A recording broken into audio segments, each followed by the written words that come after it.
Salawat serta salam semua senantiasa Allah limpahkan kepada uswah kita, kuda kita Nabi Agung Muhammad Sallallahu Allahumma Alaihi sholli ala Wasallam, pada Muhammad. keluarga, sahabat, tabiin dan pengikut yang dari zaman. Yang pertama kami ucapkan syukron jazakumullah pada Ibu Rosnawati yang telah berkenan untuk mengisi berbagi ilmu nanti kepada kami di tengah mungkin kesibukan ibu begitu ya, dan sekarang mungkin waktunya istirahat malah harus mengisi di kami. Dan perkenalan juga, ini kami salah satu sekolah swasta di SMA di Purwokerto di Banyumas. Kalau lamanya kurang lebih hampir berapa ya, 2011 tahun ya, insya Allah 11 tahun. Ya tentunya kami punya komitmen bisa ikut berperan dalam membangun bangsa ini begitu ya. Terutama membentuk generasi-generasi penerus yang memang nanti berkualitas ke depan. Dan salah satu komitmen kami, kita senantiasa memberikan upgrade kepada guru-guru kami, karena tentu yang paling dominan ya, yang paling berpengaruh terhadap suksesnya proses pembelajaran di sekolah kami adalah guru-gurunya. Dan mudah-mudahan pada hari ini teman-teman kami semuanya, guru-guru kami bisa belajar banyak hal dari apa yang insya Allah nanti akan Ibu sampaikan. Tentu kita memahami bahwa tantangan pendidikan ke depan memang semakin besar gitu ya. Kita mengenal istilah literasi ini mungkin dulu gitu ya, waktu sejarahnya abad-abad pertengahan itu kan biasanya ditujukan hanya untuk orang yang bisa membaca dan menulis gitu ya, yang bisa ngobrol lah gitu ya dalam bahasa saat itu. Kemudian berkembang konsep literasi ini menjadi sesuatu yang lebih memiliki konsep fungsional gitu ya, sehingga di tahun 1960-an itu kan berbagai macam hal terkait dengan keterampilan hidup itu termasuk literasi begitu ya, baik itu kaitannya dengan kemampuan untuk mengolah, menganalisis gitu ya, kemudian memahami berbagai macam informasi dan dari berbagai macam bidang gitu ya. Ya tentu ini menjadi sesuatu yang perlu menjadi perhatian kita bersama, termasuk kami di SMA Al-Irsyad gitu ya, yang memang kita sedang berkomitmen ingin ikut serta dalam proses membangun generasi-generasi penerus bangsa ini, sehingga ke depan bangsa ini tidak lagi tertinggal gitu ya, sebagaimana yang kita dengar beberapa waktu yang lalu gitu ya, dari tes PISA ini tertinggal begitu ya. Karena tentu salah satu parameter yang bisa kita lihat dari sebuah negara yang maju ya diantaranya kan kemampuan literasi, karena ini berkaitan dengan tadi keterampilan hidup terkait dengan bagaimana mengolah, menganalisa dan memahami berbagai macam hal. Tentu kalau ini ketinggalan ya bangsa ini juga akan menjadi bangsa yang tertinggal gitu ya. Dan juga kita paham bahwa perkembangan saat ini terkait dengan informasi yang begitu deras gitu ya, masuk yang bisa kita akses dengan sangat mudah, menuntut tentunya kemampuan kita mengolah data itu, mengolah informasi itu menjadi sesuatu yang bermanfaat. Karena kalau tidak bisa kita olah sebagaimana banjir gitu ya, datang begitu banyak, maka kita bisa mengolahnya dengan baik ya, karena memang namanya banjir kan begitu ya. Tentu itu menjadi sebuah bencana. Sebagaimana informasi-informasi yang kita dapatkan, sebagaimana juga yang anak-anak dapatkan, tentu kalau kita tidak bekali anak-anak kita dengan kemampuan literasi yang baik, terkhusus saat ini insya Allah hari ini terkait dengan numerasi, tentu itu menjadi sesuatu yang tidak bermanfaat, malah akan menjadi sesuatu yang berdampak negatif seperti banjir tadi, jadinya banjir gitu. Tapi kalau diatur kan itu menjadi air yang bisa bermanfaat. Ya tentu harapannya nanti guru-guru kami sebelum nanti mereka mengajarkan ataupun membimbing anak-anak tentu perlu belajar gitu ya, sehingga nanti guru-guru kami, teman-teman kami di sini memiliki kemampuan yang cukup memadai untuk kemudian membekali anak-anak ya, membentuk anak-anak menjadi anak-anak yang memiliki kemampuan literasi yang baik gitu ya, terkhusus numerasi. Mungkin itu yang bisa saya sampaikan. Mudah-mudahan kita semuanya bisa mengambil pelajaran, mengambil manfaat dari kegiatan pada pagi sampai siang hari nanti. Dan sekali lagi saya ucapkan terima kasih kepada Ibu Rosnawati yang berkenan mengisi pada kesempatan yang baik ini. Kurang lebih saya mohon maaf. Wabillahi taufiq wal hidayah. Assalamualaikum warahmatullahi wabarakatuh. Waalaikumsalam warahmatullahi wabarakatuh. Jazakallah khair untuk Ustadz Galih yang telah menyampaikan sambutannya. Kemudian kita beranjak kepada acara yang ketiga, nggih Ustadz Ustadzah, untuk materi inti. Seperti yang kita tahu, nggih, untuk per tahun ini insya Allah akan ada kebijakan baru tentang pelaksanaan asesmen kompetensi minimum, dan salah satunya itu adalah di bidang numerasi. Langsung saja insya Allah kita akan belajar bersama langsung bersama dengan Ibu Rosnawati. Monggo kepada Ibu Rosnawati, waktu dan tempat saya persilahkan. Bismillahirrahmanirrahim. Assalamualaikum warahmatullahi wabarakatuh. Waalaikumsalam warahmatullahi wabarakatuh.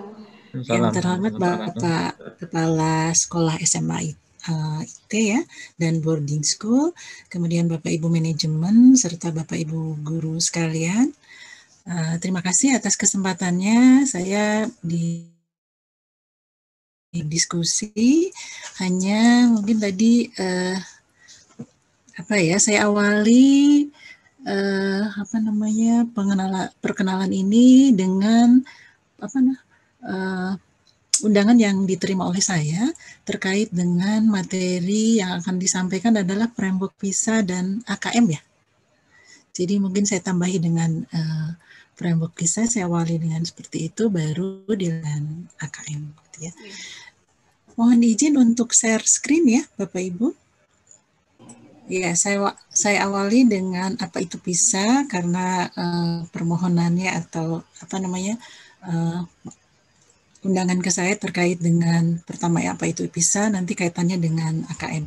Kemudian PowerPoint ini saya ambilkan dari sosialisasi PISA yang sedang berjalan hari ini.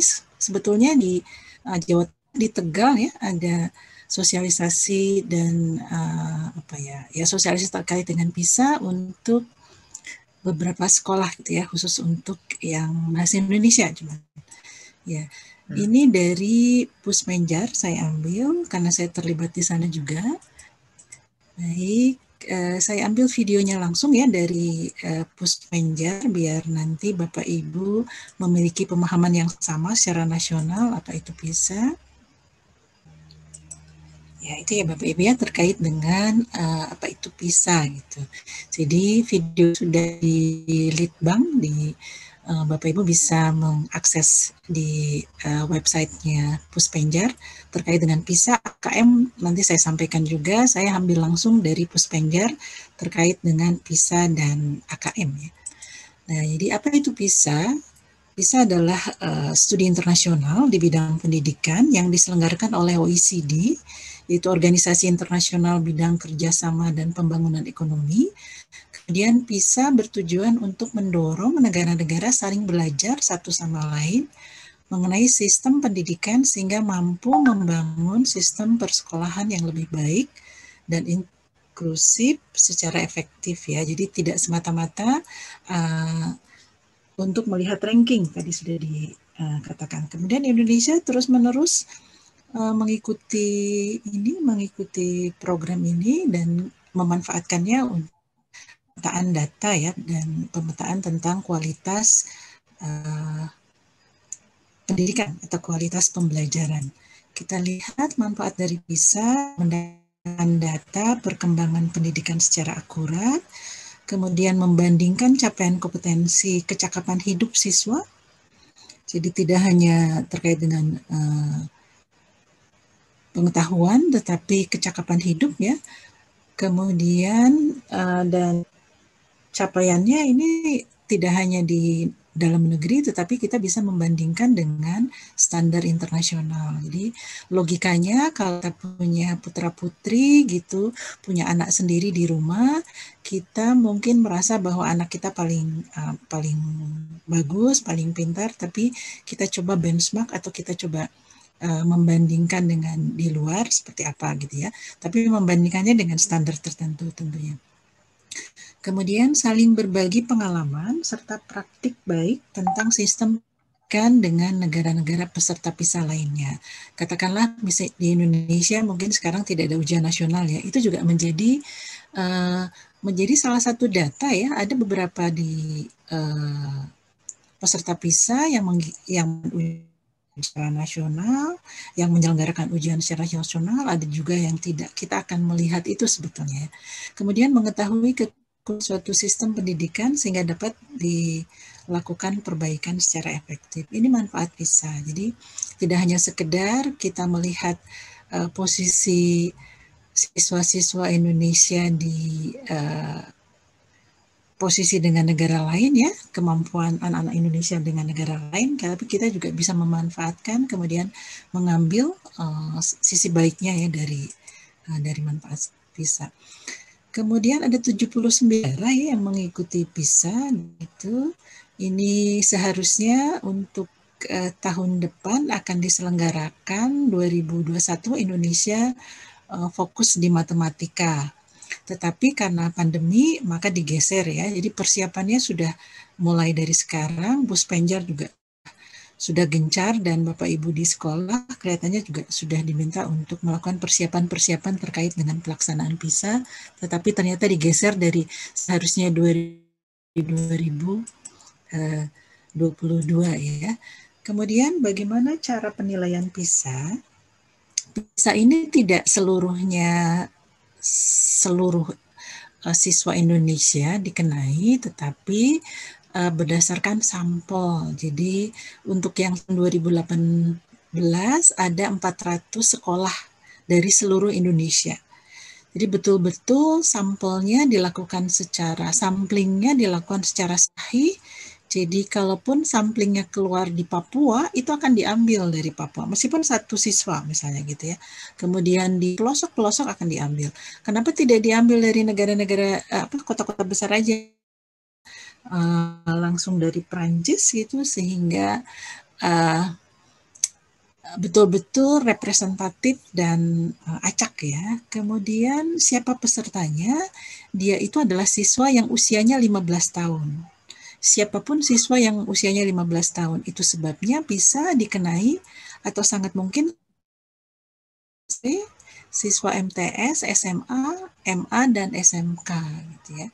Jadi seluruh siswa di sekolah menengah yang usianya 15 tahun.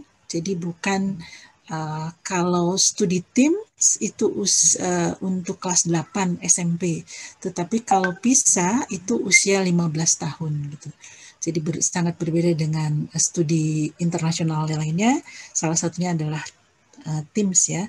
Indonesia sudah tidak mengikuti TIMSS lagi, tapi lebih cenderung pada PISA. Kemudian studi PISA mengukur kompetensi yang dibutuhkan untuk kecakapan hidup. Nanti kita lihat efeknya seperti apa ya. Indonesia berpartisipasi pada pengukuran literasi membaca tahun 2018, fokus di membaca.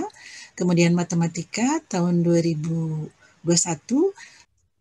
Ya, ini ya. Jadi apa yang harus Bapak Ibu ketahui bahwa negara-negara berpartisipasi secara sukarela dalam PISA. Jadi Indonesia mendaftarkan diri gitu ya Bapak Ibu, tidak dipaksa untuk mengikuti. Kemudian siswa peserta studi PISA tidak diberi laporan individual. Jadi kalau siswa yang sudah mengikuti ujian PISA itu tidak akan diberikan hasil ujiannya, gitu. Tetapi skor mereka memberikan kontribusi terhadap rata-rata nasional. Itu sebabnya pada saat siswa menjadi sampel, nah ini tugas Bapak Ibu untuk memberikan support ya pada siswa tersebut, karena sangat mungkin dalam satu sekolah hanya 1 atau 2 orang anak yang dalam PISA ini. Jadi tidak diberikan laporan ya, jadi tidak akan stres kalau misalnya dia nggak bisa menjawab, nggak masalah. Cuman dia akan memberikan nilainya itu berkontribusi pada rata-rata nasional. Kemudian PISA juga bukan hanya tentang pemeringkatan negara, tetapi ya sudah jadi gengsi juga ya, artinya bahwa posisi kita itu di mana sih, kemampuan anak-anak Indonesia itu di mana sih? Itu juga sebetulnya yang menjadi hal yang mendapat sorotan dari Bapak Menteri ya terkait dengan hasil studi PISA. Kemudian hasil studi PISA juga akan menggambarkan efektivitas sekolah. Jadi karena sekarang ujian nasional sudah tidak ada lagi, maka pemerintah akan mengambil atau memotret, salah satunya adalah melalui studi internasional PISA dan yang lainnya adalah melalui AKM ya. Jadi pemerintah pusat akan memotret efektivitas sekolah melalui studi internasional AKM ya sebetulnya. AKM mungkin tahun depan ya dimulainya. Baik, kita lihat apa yang kita bisa pelajari, mengapa tadi dikatakan bahwa siswa yang kita ukur itu tidak hanya terkait dengan matematika, tetapi terkait bagaimana aplikasi dari matematika terhadap mereka hidup dan pekerjaan. Karena yang diukur terkait dengan, kalau tahun 2018 itu terkait dengan resiliensi, jadi adaptasi, kemudian kolaborasi, kemampuan berpikir kritis, kemudian yang satunya adalah terkait dengan pengetahuan. Di tahun 2021 atau 2022 ya, ini 2021 karena digeser, akan ditambah soal-soalnya terkait dengan kreativitas dan metakognitif. Jadi kalau 2018 hanya resiliensi, kolaborasi, critical thinking, dan knowledge, di tahun depan akan ditambahkan kemampuan creativity dan metakognitif. Jadi cukup tinggi kemampuan yang akan dikejar. Nah, ini Indonesia sudah mengikutkan di tahun 2006, fokusnya di science, 2009 fokusnya di reading, 2012 fokusnya di matematik, 2015 science, 2018 di reading, tahun depan 2021 ini diberi merah karena ada pergeseran nanti di 2020 fokusnya di matematik. Jadi ini adalah studi yang dilakukan Indonesia terkait dengan fokus-fokus di PISA ya. Kita lihat ada pergeseran dari PISA sebelumnya dengan PISA di 2021 atau 2022 ya. Ini masih belum fix itu. Kemudian 2021 tapi trennya kelihatannya ditangguhkan di 2022. Dulu ini studi-studi sebelumnya dia menggunakan paper base. Ada 100 dengan waktu 120 menit ya, kemudian terkait dengan kemampuan kognitif, kemudian 35 menit untuk mengisi angket. Nah, tahun 2021 akan bergeser dari paper base. Nanti itu sebabnya tugas Bapak Ibu di sekolah untuk menggeser dan memberikan apa yang dimaksud dengan literasi matematik ya dan numerasi. Nanti saya akan berikan contoh-contoh soal PISA yang terkait dengan numerasi seperti apa. Ini masih terkait dengan tadi, kalau tadi khusus untuk siswanya, ini nanti kalau ada siswa yang terkena sampel di sekolah Bapak Ibu, maka sekolahnya juga akan mengisi angket. Jadi ada angket untuk sekolah, angket untuk guru tetapi opsional, angket untuk orang tua. Dan ini juga opsional. Itu studi PISA. Jadi studi PISA tidak hanya siswanya mengerjakan matematika ataupun sains, tetapi sekolahnya juga harus mengisi angket, gurunya dan orang tuanya. Kita lihat ini adalah pembagian waktunya ya, 120 menit untuk tes, kemudian 30 menit untuk angket. Kita akan lihat bagaimana framework kurikulum matematika untuk PISA 2021. Yang akan diukur adalah literasi matematika, yaitu kemampuan seseorang individu untuk bernalar secara matematis, serta memformulasikan, menggunakan, dan menginterpretasikan matematik untuk menyelesaikan masalah dalam konteks dunia nyata yang beragam. Kemudian literasi matematis mencakup konsep, prosedur, fakta, gitu ya. Jadi nanti ada konten, ada konteks, ada proses. Kemudian literasi matematika membantu setiap individu untuk mengetahui peran matematik dalam kehidupan. Itu sebabnya nanti soal-soalnya berupa atau memuat konteks ya, kita lihat. Nah, ini adalah literasi matematik secara praktis. Jadi dia akan memuat konten matematikanya terdiri dari quantity, uncertainty, and data, kemudian change and relationship, kemudian space and shape ya, atau bilangan misalnya gitu ya. Kemudian aljabar yang termasuk di sini. Kemudian ini adalah perubahan data ya, dan juga ada di sini. Ini statistik, mohon maaf, ini statistik, ini adalah aljabar, kemudian ini adalah geometri. Kemudian selain konten, dia juga harus memuat konteks. Konteksnya terkait dengan personal, kemudian sosial, kemudian adventure, dan scientific ya.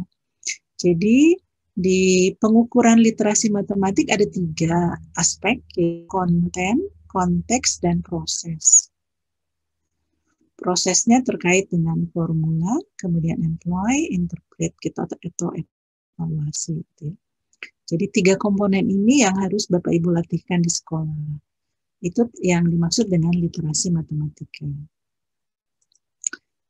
Kita lihat Bapak Ibu hasil dari studi PISA di 2018. Ini yang merah adalah terkait dengan Filipina ya, negara-negara, ini yang merah, terkait dengan yang tabel-tabel ini terkait dengan negara. Kemudian angka-angka di sini adalah capaian, kemudian yang hitam ini adalah Indonesia. Jadi Indonesia untuk matematikanya masih di atas Filipina.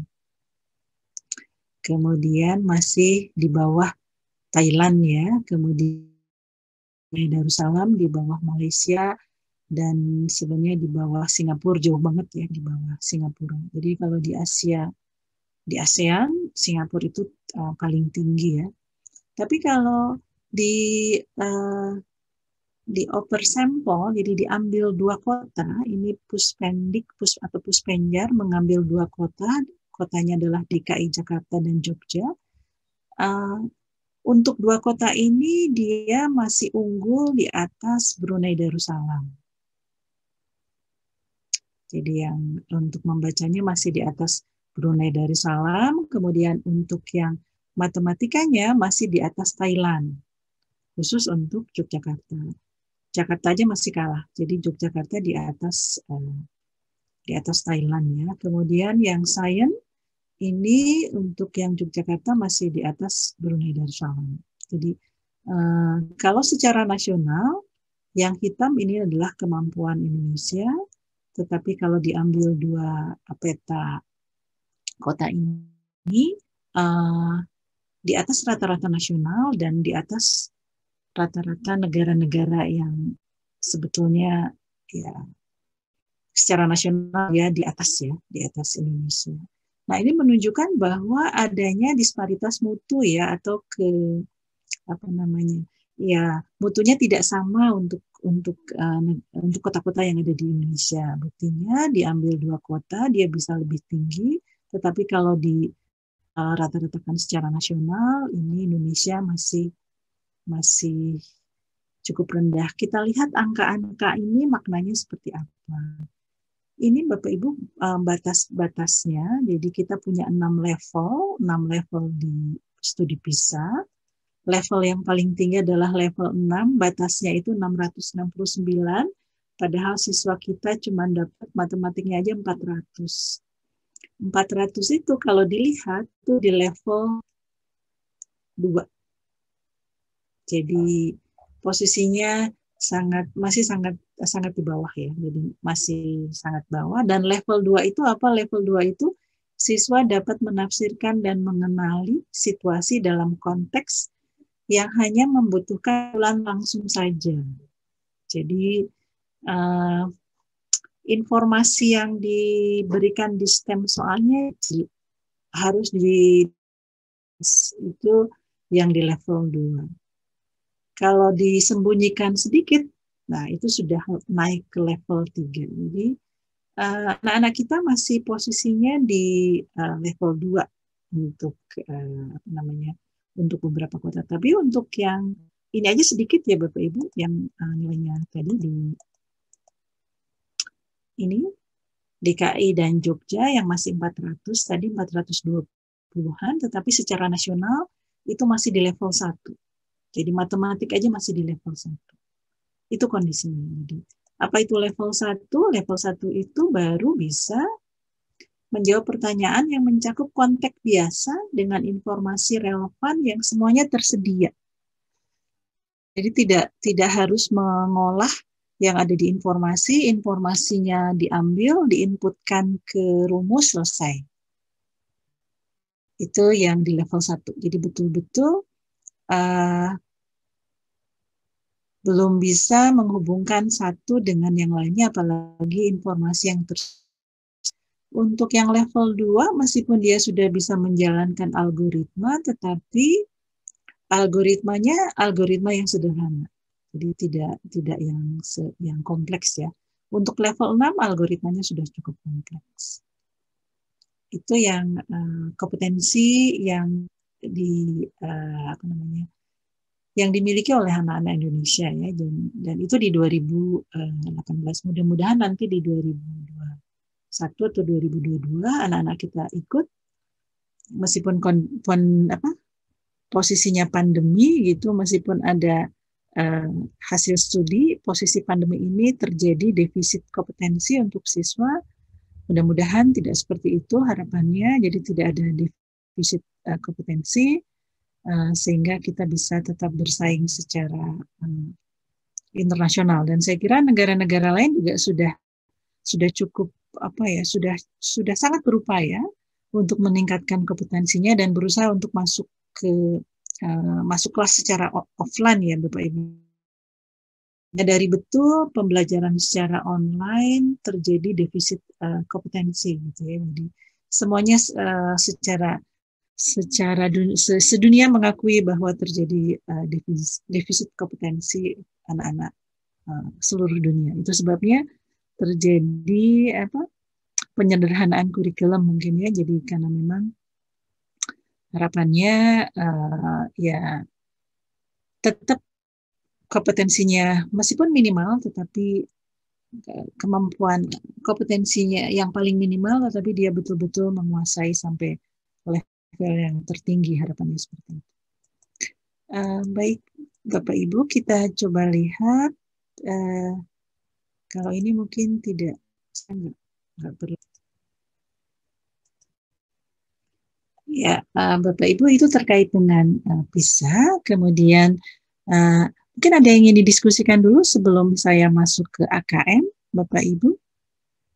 Saya panggil Bapak Ibu, saya terbiasa panggil Bapak Ibu, enggak Ustazah. Oke, ada yang ingin didiskusikan Bapak dan Ibu sekalian terkait dengan PISA. Jadi nanti kita akan kaitkan dengan AKM gitu, assessment kompetensi minimal ya yang akan di launching oleh Puspenjar dan sudah di launching. Saya kira saya juga akan memberikan linknya gitu. Bapak Ibu sudah ada linknya AKM, link di atau webnya di Kemendikbud untuk AKM. Yang di Pusmenjar itu ya Ibu ya mungkin ya. Iya. Beberapa materi contohnya itu ada di situ. Betul, ya saya mengambil itu dan hari ini saya akan contohkan sebenarnya tidak di yang AKM tapi yang soal-soal PISA ya. Jadi mungkin satu step lebih tinggi di atas AKM karena yang AKM sudah bisa Bapak Ibu lihat di webnya, sedangkan contoh PISA Bapak Ibu mungkin belum melihat kalau tidak mengikuti pelatihan dari Puspenjar. Jadi ini adalah AKM yang saya ambil dari webnya Puspenjar, merupakan penilaian kompetensi mendasar yang diperlukan oleh semua siswa untuk mampu mengembangkan diri, berpartisipasi positif pada masyarakat. Jadi AKM berbeda dengan yang ujian nasional, dia lebih pada ini ya, jadi ke aplikasinya ya, berarti kan memang kalau didefinisikan seperti ini, hampir mirip dengan yang tadi yang PISA. Jadi dia harus soal-soalnya pengukurannya, assessment-nya mestinya terkait dengan upaya pengembangan diri. Jadi mestinya soal-soalnya aplikasi gitu sebetulnya. Kemudian kompetensi di AKM ada literasi membaca dan literasi matematika. Jadi posisinya, kenapa dua-duanya diberikan, kemarin di undangan mungkin yang berkomunikasi dengan saya meminta PISA, karena sebetulnya ada kaitan antara PISA dengan AKM ya. Jadi AKM mempolakan soal-soal yang ada di PISA, pengembangan diri, dan siswanya bisa berpartisipasi positif pada masyarakat, artinya betul-betul dia soal-soal aplikatif ya. Kemudian posisi yang berikutnya adalah diproses. Jadi baik literasi membaca dan numerasi juga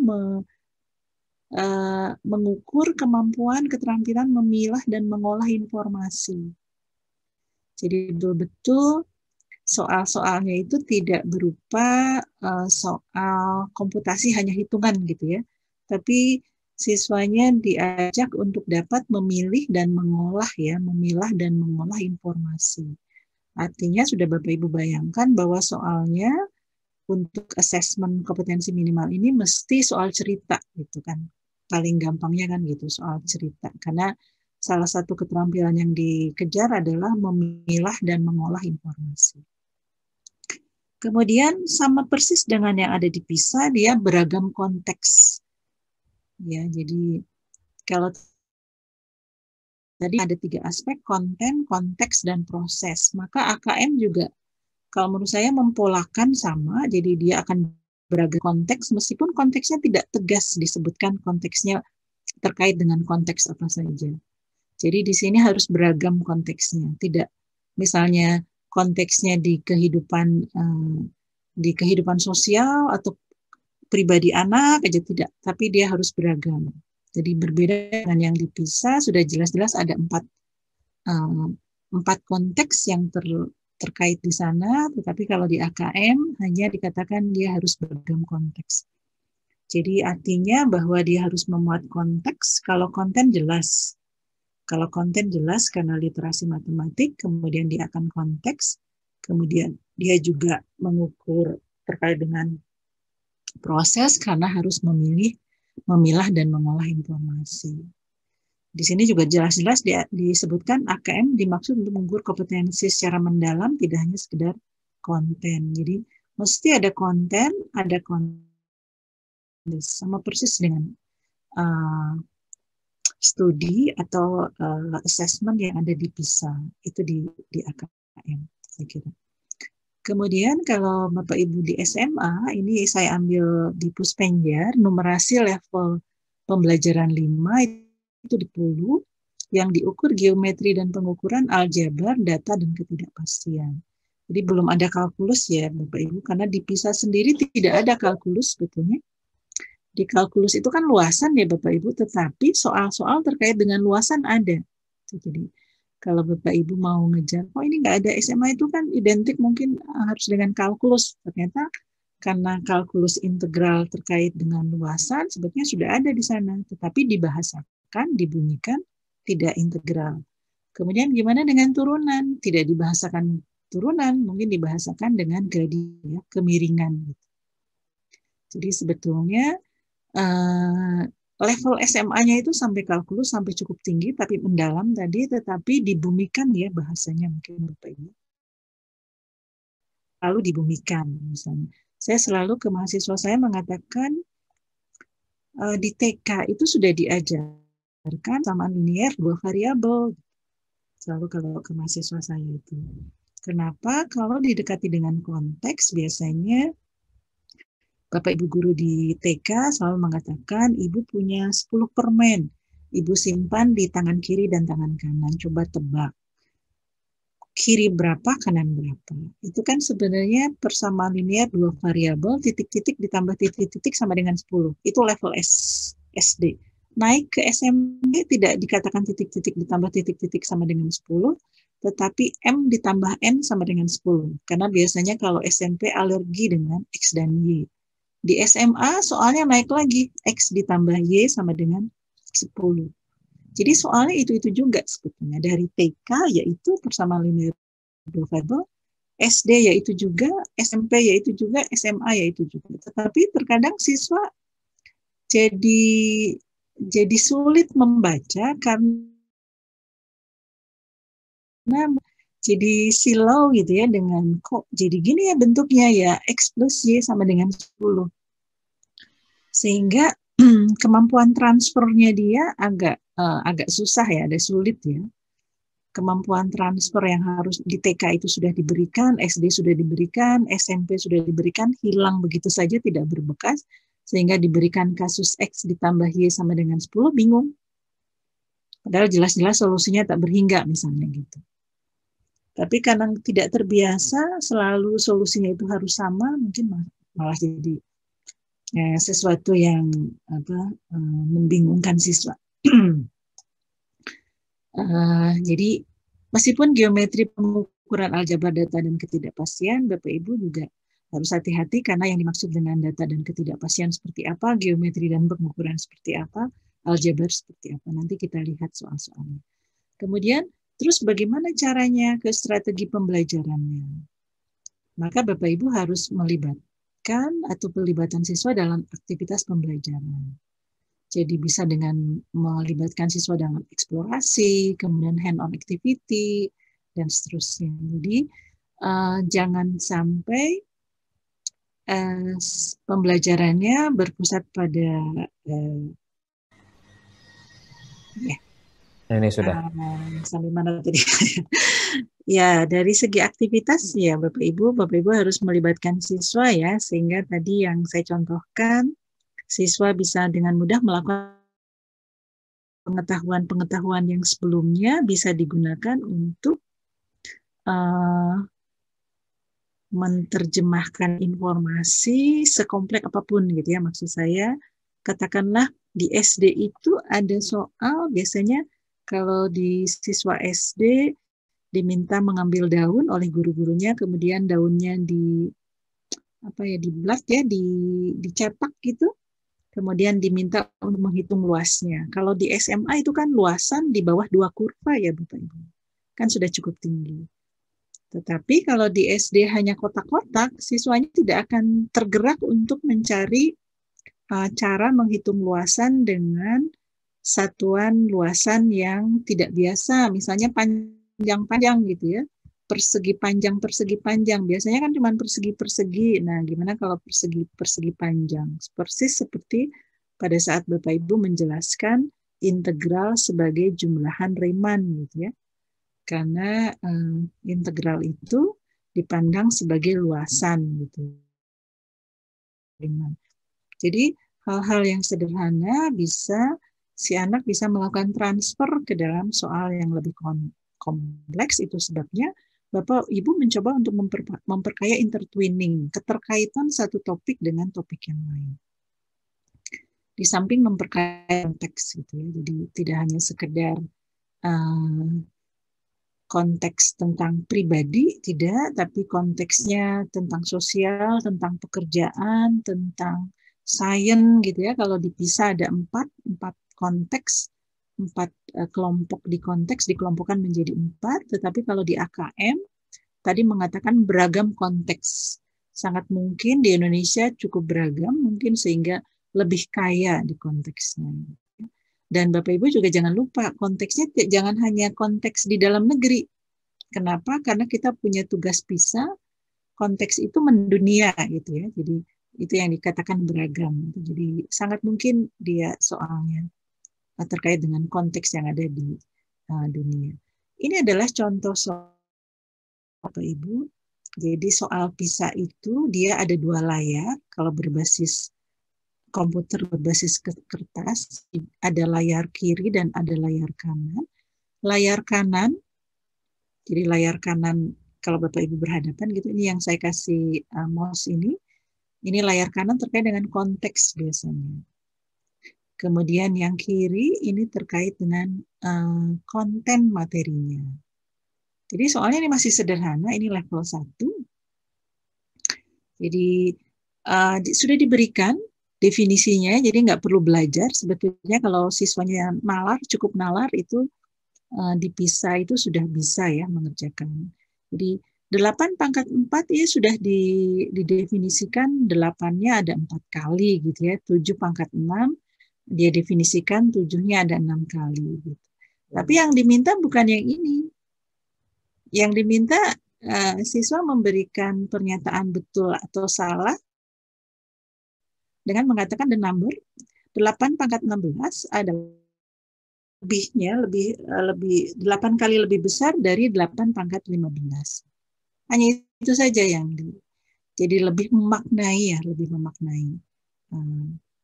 pangkatnya, bukan hanya mengisi berapa 7 pangkat 6 sama dengan, enggak seperti itu, tapi maknai 8 pangkat 10 ini 10 kali lebih besar dari bilangan 8. Tuh. Nah, nanti siswanya menjawab benar atau salah seperti apa. Kemudian yang ini ada intertwining dengan bilangan negatif. Gitu. Definisi diberikan, jadi tidak mengukur ingatan, bukan mengukur ingatan, soal-soal jenis PISA, nanti soal-soal AKM juga tidak mengukur ingatan. Jadi betul-betul definisi diberikan, siswanya diminta untuk menghitung berapa negatif 5 pangkat 43 ditambah negatif 1 pangkat 43 ditambah 5 pangkat 43. Yang bikin siswa sulit mungkin yang pangkat 5, bilangan 5 dipangkatkan 43. Mungkin ini yang dipandang sulit. Tapi bagi siswa yang memiliki pemahaman terkait dengan perpangkatan untuk bilangan negatif, ini suatu hal yang sederhana mungkin bagi siswa ya, karena ini hasilnya negatif, ini hasilnya positif, saling menghilangkan, mungkin selesai. Negatif 1 dipangkatkan bilangan ganjil, maka siswanya akan bisa mengerjakan. Ini yang disebut tadi intertwining ya, mencoba untuk mengaplikasikan, dan ini adalah posisi aplikasi mau melihat ini konteksnya mana kalau ditanya. Ini adalah aplikasi di matematik sendiri. Kemudian ini termasuk intertwining juga, jadi perpangkatan kemudian digabung dengan pola. Jadi contoh soal ini adalah soal PISA yang dirilis oleh OECD, jadi Bapak Ibu ya. Jadi soal-soal tren PISA itu sudah dipublish, boleh dipelajari oleh siapapun gitu untuk mempersiapkan siswanya seperti apa gitu ya. Ini adalah contoh intertwining terkait dengan perpangkatan kemudian pola. Jadi kalau 7 pangkat 1 ini 7 pangkat 2 bilangan terakhir satuannya 9, 7 pangkat 3, 7 pangkat 4, 1, dan seterusnya dia berulang. Kemudian yang ditanya, berapa sih 7 pangkat 190 ini? Digit terakhirnya itu satuannya berapa nilainya? Seperti itu. Jadi biasanya kalau kita memberikan soal kan pola, selesai pola gitu ya. Kalau ini enggak, jadi kita akan melihat, mengaplikasikan perpangkatan untuk melihat pola. Siswanya bisa melihat tidak dengan pola. Jadi betul-betul intertwining, keterkaitan antar satu topik dengan topik yang lain harus Bapak Ibu persiapkan ya. Jadi ini mungkin bagi siswa yang belum pernah melihat agak kaget juga ya Bapak Ibu ya terkait dengan agak tersentak juga ya. Tapi kalau yang sudah mahir gitu dengan bisa melihat ini yang bersisa 1 selalu kalau dibagi 4 bersisa 1 7 karena dia berulang ya. Ini bersisa 1 7, bersisa 2 9, bersisa 3 4, bersisa 4 atau sisa 0, kalau dibagi 4 1 ini 7 pangkat 5 kembali lagi ke 7 ya. Jadi kalau yang ini itu adalah sisa jika bilangan dibagi 4 ya. Jadi kalau saya punya 6 dibagi 4 kan sisanya 2. Berulang lagi dan seterusnya. Jadi betul-betul ini terkait dengan soalnya cukup cantik kalau menurut saya. Soal PISA itu cukup bagus dan cukup membuat kita tersentak gitu ya. Dan ini salah satu contoh terkait dengan aplikasi ya Bapak Ibu. Jadi aritmetika sosial tapi bukan hanya sekedar menghitung berapa persen keuntungan, kerugian, kemudian bunga, enggak. Jadi contoh soalnya adalah ada siswa dan orang tuanya akan menghitung, mendiskusikan terkait dengan tabungan ya. Kemudian dia melihat, mengidentifikasi simulasi tabungan secara online. Jadi betul-betul ada simulasinya soalnya. Kemudian di simulasi itu ada 4 variabel. Jadi deposito per bulan, gitu ya. Jadi jumlah deposito per bulan, besarannya ya, jumlah uang deposito per bulan, kemudian periodenya, kemudian nilai rata-ratanya per tahun ya, kemudian total. Nah, soalnya itu bukan ini. Ini adalah konteksnya. Soalnya adalah yang ini. Jadi betul-betul siswa itu diminta untuk mengenerate atau justru membuat data sendiri. Jadi ada simulasi, ini belum soal ya. Jadi ini ada simulasi, jadi siswanya diminta untuk melakukan simulasi gitu. Jadi kalau dia memasukkan angka di sini gitu, nanti hasilnya seperti apa. Dan pertanyaannya baru di sini. Pertanyaannya baru di sini.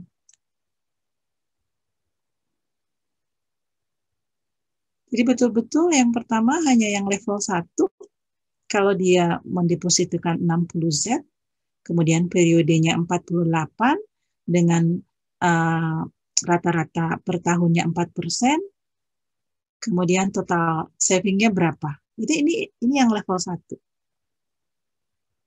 Dan seterusnya ya Bapak Ibu. Jadi betul-betul dia diminta untuk melakukan simulasi data sendiri. Ini yang tadi yang saya sarankan, Bapak Ibu harus menciptakan aktivitas pembelajaran. Ini yang lagi tren di PISA adalah melibatkan spreadsheet ya, kalau di bahasanya adalah computer assessment mathematics base ya, jadi atau spreadsheet lah. Kenapa? Kalau Bapak Ibu lihat, kalau saya lihat juga rekrutmen untuk lulusan SMA salah satunya adalah kemampuan spreadsheet. Ya, boleh Excel apapun ya, tetapi spreadsheet dimanapun itu sangat diperlukan. Itu sebabnya di studi PISA spreadsheet atau ya ini ya istilah spreadsheet ini dimunculkan di studi PISA. Ini masih tadi, kemudian jenis soalnya tidak hanya multiple choice dan soal isian singkat, tetapi ini adalah PG kompleks ya Bapak Ibu ya. Jadi ini nilainya hanya 1, 1, 0. Jadi dia harus menjawabnya semuanya betul dulu baru bisa soal ini dikatakan benar oleh siswa. Jadi kalau salah 1, benar 1, jadi yang lain salah, jadi salah. Nilainya 0. Itu di studi PISA. Ini berikutnya soal apa ini kalau di SMA, logika yang sekarang hilang Bapak Ibu. Tetapi di PISA muncul, terus saya sarankan kemarin kalau Bapak Ibu di pelatihan itu untuk memasukkan di definisi persamaan ya, kan ada kalimat, ada pernyataan ya. Ada pernyataan, kemudian kan ada pernyataan gabungan ya dengan dihubungkan oleh tanda dan atau itu bisa dilakukan. Jadi ini yang muncul betul-betul soal terkait dengan logika, padahal logikanya sudah dihilangkan. Padahal Bapak Ibu tahu kalau tadi studi PISA itu tidak hanya untuk SMA, SMP. Ya, SMP. Jadi yang berusia 15 tahun harus tahu ini. Jadi motivasinya kan seperti itu. Jadi usia 15 tahun harus tahu ini. Harus tahu yang motivasi saya menyampaikan ini adalah usia 15 tahun harus tahu kemampuan berpikir. Ini adalah hal yang biasa ditemui di kehidupan sehari-hari. Dan soalnya tidak terkait dengan matematik. Soalnya terkait dengan pengambilan kesimpulan biasa. Jadi kalau dicontohkan, ini dicontohkan ya, yang kanan itu adalah contoh pengambilan kesimpulan. Maka yang kiri adalah aplikasi di kehidupan kehidupan sehari-hari. Jadi betul-betul di soal studi PISA itu kalau siswanya nggak belajar, nggak tahu definisi, asal dia paham dengan apa yang bernalar betul, sudah nggak masalahnya. Dan ternyata Indonesia jauh di bawah hasilnya. Gitu. Jadi tidak ada hafalan di sana sebetulnya. Jadi kalau lupa sebenarnya sudah disampaikan di sini. Di yang kanan ini betul-betul tentang konten. Kemudian kiri ini terkait dengan pertanyaannya. Ini contoh yang lain. Jadi kalau di soal biasa kan kita cukup menghitung jarak gitu ya, jarak A dan B, karena jarak itu adalah yang terdekat gitu ya. Ini jarak dari A dan B dihitung yang paling pendek ya, yang itu jarak. Enggak, kalau di sini justru dipisah, dimainkan itu. Ada rute. Sini rutenya beda. Dari A ke B dengan rute yang berbeda. Kenapa? Di kehidupan sehari-hari, kalau saya mau berangkat dari Jogja ke Surabaya, banyak rute yang bisa ditempuh. Persis ini di kehidupan sehari-hari juga seperti itu. Ini dinaikkan ke soal di studi PISA, atau nanti AKM juga akan seperti ini. Jadi betul-betul real di kehidupan sehari-hari. Bahwa kita tidak mungkin menempuh perjalanan dari Jogja ke Surabaya dengan terpendek lurus gitu. Itu tidak mungkin. Jadi ini direpresentasikannya seperti ini karena memang bisa dihitung gitu ya. Sehingga aktivitas siswa di pembelajaran kenapa harus dilibatkan, dan Bapak Ibu harus mengajak siswa untuk mengeksplorasi sehingga kemampuan dia untuk melihat dari sudut yang lain, dari berbagai sudut itu bisa dicapai ya. Jadi ini tadi ya, jadi mengumpulkan jarak gitu ya. Jadi tadi kan tiga cara dia akan menemukan rute ya. Itu yang sama. Baik, yang ini tadi terkait dengan soal yang. Nah, ini terkait dengan geometri tadi ya, bentuk. Ini gabungan antara bentuk sama pola, Bapak Ibu. Dan berikutnya program. Jadi 3. Intertwiningnya, konsepnya ada 3. Logika berpikirnya 3. Ada 2 bentuk. Ini pola A gitu ya, mungkin tidak A. Pola A dan pola B. Kemudian pola A dan pola B ini saya disusun nih. Yang pertama ini kan yang A ya, garis miring. Kemudian kan ini tanda seperti jumlah gini ya. Kemudian ini miring lagi. Ini jumlah, ini miring lagi, ini jumlah, dan seterusnya.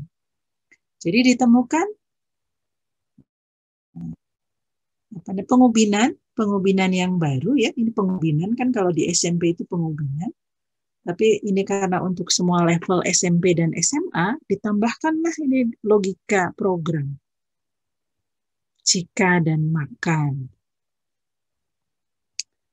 Jadi posisinya seperti ini. Jadi sederhana sebetulnya dia pengubinan. Pengubinan itu sejak SD, sejak TK itu sudah ada pengubinan. Tapi levelnya dicoba dinaikkan sehingga sangat mungkin di kehidupan sehari-hari di perusahaan tertentu, dia akan mendesain, bisa jadi menggunakan 2 pola yang seperti ini, tetapi menghasilkan bentuk yang beragam. Jadi, tadi yang saya sampaikan bahwa hal yang sederhana itu bisa dinaikkan kompleksitasnya dan menjadi sesuatu yang lebih cantik. Sesuatu yang di luar bayangan kita ya, jadi di luar kebiasaan kita. Jadi itu yang karena memang PISA itu studi internasional, jadi yang pengembangnya adalah orang-orang hebat di dunia, sehingga soal-soalnya itu betul-betul kalau saya lihat luar biasa. Saya sendiri belum bisa menyaingi untuk membuat soal yang sama dengan PISA yang baru ya. Paling nggak kan replikasi. Kalau replikasi berarti kan idenya sama. Jadi betul-betul ide-ide soal-soalnya itu baru, itu sebabnya soal-soal PISA itu tidak dipublish. Jadi kalau kita sudah ikut PISA berkali-kali, itu tidak boleh dipublish. Dan ini adalah soal yang boleh dipublish oleh OECD. Gitu ya. Jadi saya mengambil soal-soal di framework-nya yang boleh dipublish. Itu sebabnya saya mengambil pelatihan yang Puspenjar biar aman juga ya. Karena memang kita tidak membocorkan, tetapi kita mengambil memang yang legal boleh dipublish secara mendunia. Jadi semua orang, semua siswa di dunia boleh mempublish, mengambil soal-soal ini. Jadi ini geometri, jadi bentuk geometri itu spasial, jadi kemampuan siswa memutar. Spasial itu ada dua, bendanya yang diputar atau bendanya diam, kitanya yang memutari benda. Jadi kan ada dua hal. Dan biasanya siswa sulit untuk melihat keduanya. Ya. Kalau bendanya diputar, bentuknya menjadi apa? Biasanya kalau di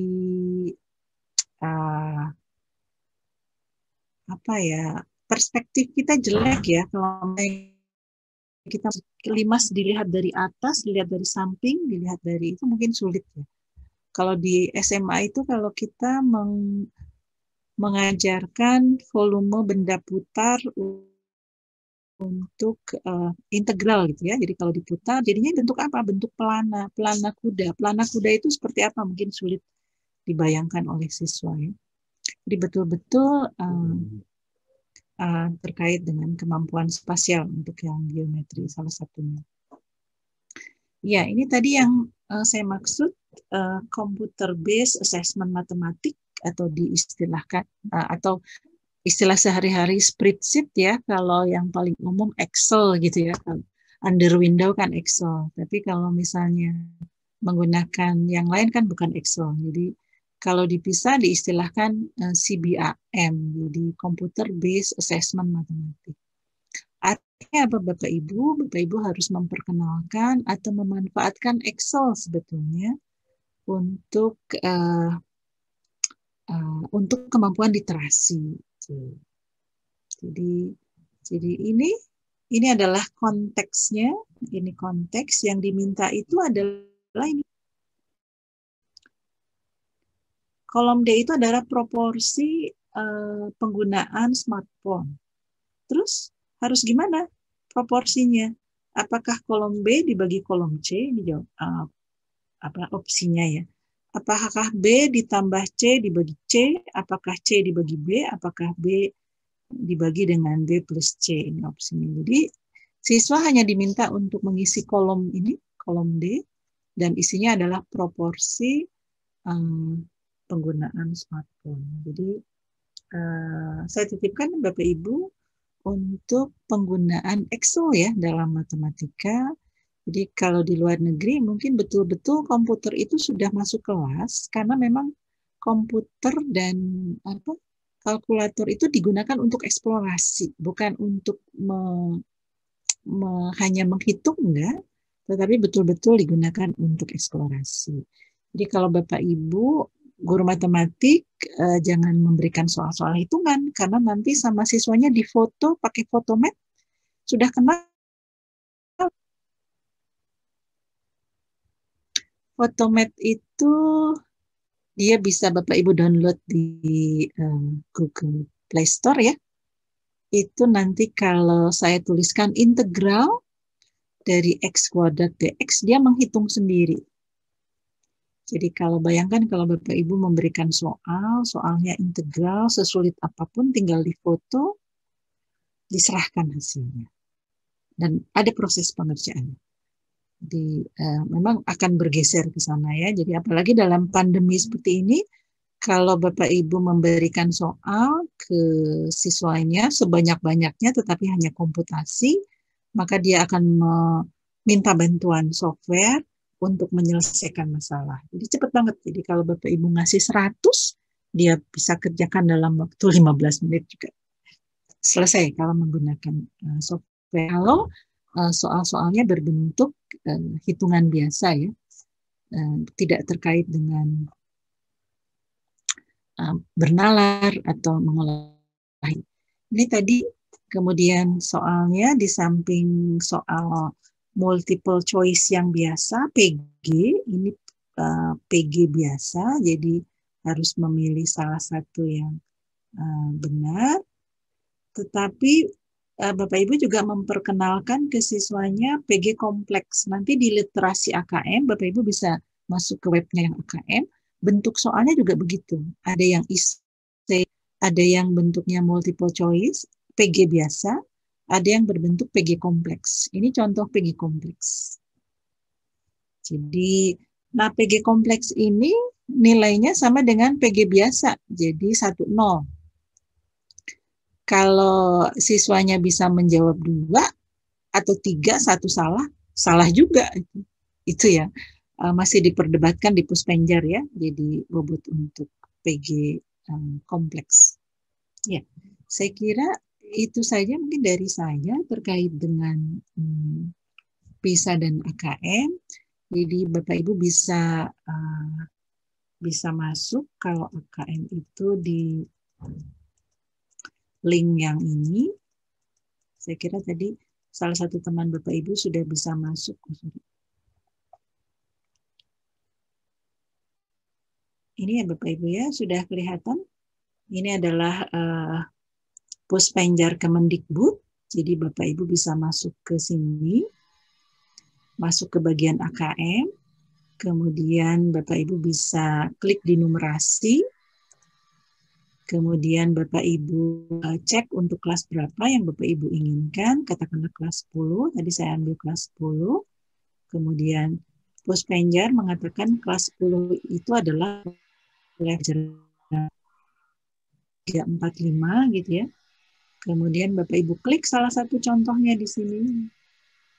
Perbandingan trigonometri. Nah, Bapak Ibu lihat bahwa ini soalnya betul-betul terkait dengan konteks, jadi soal cerita.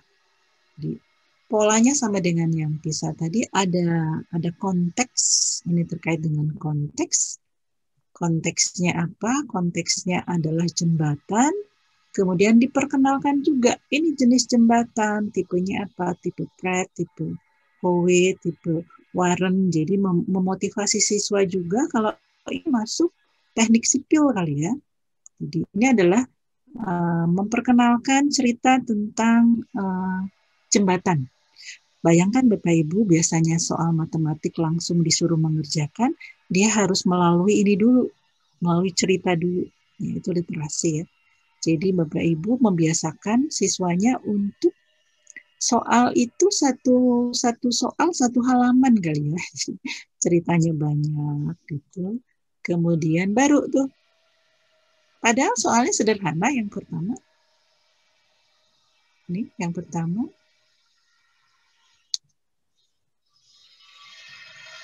Soalnya sederhana, ini pilihan ganda juga soalnya sederhana, diminta menghitung. Ini sudah jelas, di sini 600, di sini 500, tinggal hitung yang miring. Yang miringnya pakai Pitagoras, selesai kan, idenya kan seperti itu ya. Tetapi yang lebih motivasi kenapa diberikan konteks, karena memberikan motivasi juga pada siswanya untuk memperkenalkan ini tadi. Sehingga siswa SMA tertarik untuk, oh ya saya bercita-cita untuk membangun. Saya bercita-cita untuk masuk teknik sipil, misalnya untuk dapat membangun jembatan yang lebih stabil, misalnya gitu ya. Kemudian ini karena tadi saya masuk di geometri juga, ini geologi ya, terkait dengan tinggi asap mungkin ya. Sehingga siswanya diminta untuk menghitung tinggi letusan awan panas gunung tersebut.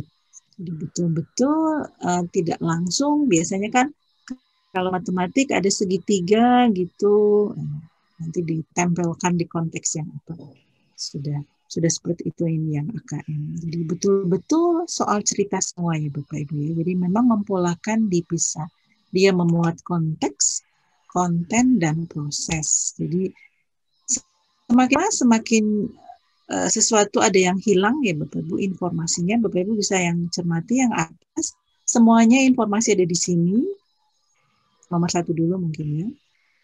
Untuk menerapkan jembatan dibutuhkan rangka baja, pada satu sisi jembatan sepanjang titik-titik meter. Jadi betul-betul bisa di sini. Yang berikutnya dinaikkan, dia harus menghitung, ini nggak diketahui. Yang miring tidak diketahui. Tapi sudah memiliki informasi ini adalah segitiga sama sisi.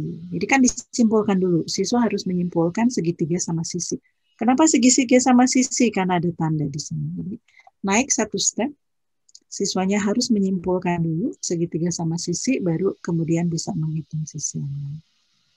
Berikutnya juga sama ya, jadi ini soal yang berikutnya itu. Jadi ada satu, semakin lama informasi disembunyikan, semakin lama informasi disembunyikan sehingga siswanya terlatih untuk memilah dan mengolah gitu ya tadi ya. Kata kuncinya memilah dan mengolah. Memilah dan mengolah informasi yang ada di sini. Itu kata kuncinya. Jadi mulai sekarang kan untuk memilah dan mengolah informasi, kemudian membiasakan melakukan sketsa kali ya. Jadi kalau ada soal cerita, kemudian membuat sketsa. Kalau di sini kan memang dibuatkan sketsanya. Tapi kalau misalnya posisinya narasi tanpa ada sketsa, mungkin Bapak Ibu melatih siswanya untuk melakukan sketsa. Ini Bapak Ibu, terus ini ada sketsanya. Mungkin ini bantuan ya. Mungkin soal yang baik tidak ada gambar satupun di sini ya. Jadi mungkin titik sudut elevasinya atau sudut pandang dari satu sisi yang lain. Siswanya harus membayangkan bahwa saya akan menyelesaikan dengan menggunakan bantuan segitiga ya untuk menentukan lebar sungai misalnya. Ya. Ini untuk tinggi sama ya, prinsipnya ini juga di trigonometri saya kira, tetapi tetap ya ada konteks yang dilibatkan di situ. Ini yang AKM, jadi Bapak Ibu bisa mencermati di sini ya di level ini. Kemudian dicoba di aljabar misalnya sama ya Bapak Ibu. Ini meskipun aljabar kelihatannya matematik banget, tapi Bapak Ibu harus menempelkannya di posisi konteks kehidupan. Ini sebenarnya SPL biasa, sistem persamaan linear biasa, tetapi karena ada konteks maka jadilah seperti ini mungkin ya. Ini masih dekat dengan ujian nasional, jadi posisinya menyusun model ke dalam bentuk matrik ya. Kemudian baru berikutnya lebih kompleks. Ya, itu Bapak Ibu mungkin nanti bisa dieksplorasi sendiri ya terkait dengan AKM. Jadi kata kuncinya adalah tadi dia akan memuat 3 aspek: konten, konteks, dan proses. Terima kasih. Saya kembalikan lagi pada Mbak Nindya ya. Terima kasih Ibu Rosna untuk penjelasannya terkait tadi tentang PISA gambaran soal-soal yang sudah diteskan di PISA, kemudian juga ini sedikit gambaran tentang AKM. Mungkin dari Ustadz monggo jika ada yang ingin didiskusikan atau ditanyakan kepada Ibu Rosna, saya persilahkan. Monggo Ustadz Galih. Bismillahirrahmanirrahim. Terima kasih pada Bu Rosnawati yang telah menyampaikan materinya. Banyak bisa kita ambil dan kita pelajari. Mungkin sebelum teman-teman yang lain, ada 2 pertanyaan Ibu gitu ya. Yang pertama, karena memang saya tidak mengajar matematik gitu ya, saya lebih di manajerialnya. Kita SMA kan memang sekolah di jenjang yang sebelumnya ada jenjang lain gitu ya, ada SD dan SMP begitu kan. Kalau saya melihat gap ataupun ada hal-hal yang mungkin dulu sudah kadung terlewat gitu ya, baik itu dari prosesnya ataupun bahkan mungkin kontennya gitu ya, ketika SD atau SMA. Tapi di SMA kita kan selalu dituntut untuk masuk ke standar yang berbeda dari yang sebelumnya. Nah pertanyaannya adalah kira-kira strategi apa gitu ya yang bisa kita lakukan untuk mengatasi gap tersebut. Ya tentu kalau kita bicara ideal, harusnya kan proses dari SD sudah sesuai nih, tangganya benar gitu, nyampe di SMA tuh memang tangganya nyambung. Nah sekarang kan perubahan ini kan dilakukan ketika sudah berjalan nih, anak kelas 10 kami kan berarti yang dulu mungkin di SD SMP-nya tidak mendapatkan yang sekarang sedang ingin dicapai, sehingga mereka pasti punya piutang lah gitu ya, punya piutang yang mereka harusnya nagih ke kita sebagai gurunya. Kira-kira strategi dari Ibu kira-kira seperti apa Bu untuk kami di SMA bisa menutupi gap? Apakah atau mungkin pandangan saya keliru gitu ya, tapi saya memandang seperti itu Bu. Itu yang pertama. Kemudian yang kedua terkait dengan skill gurunya. Lagi-lagi guru juga ini kan produk proses yang lama juga gitu ya. Kemudian kita juga sudah cukup lama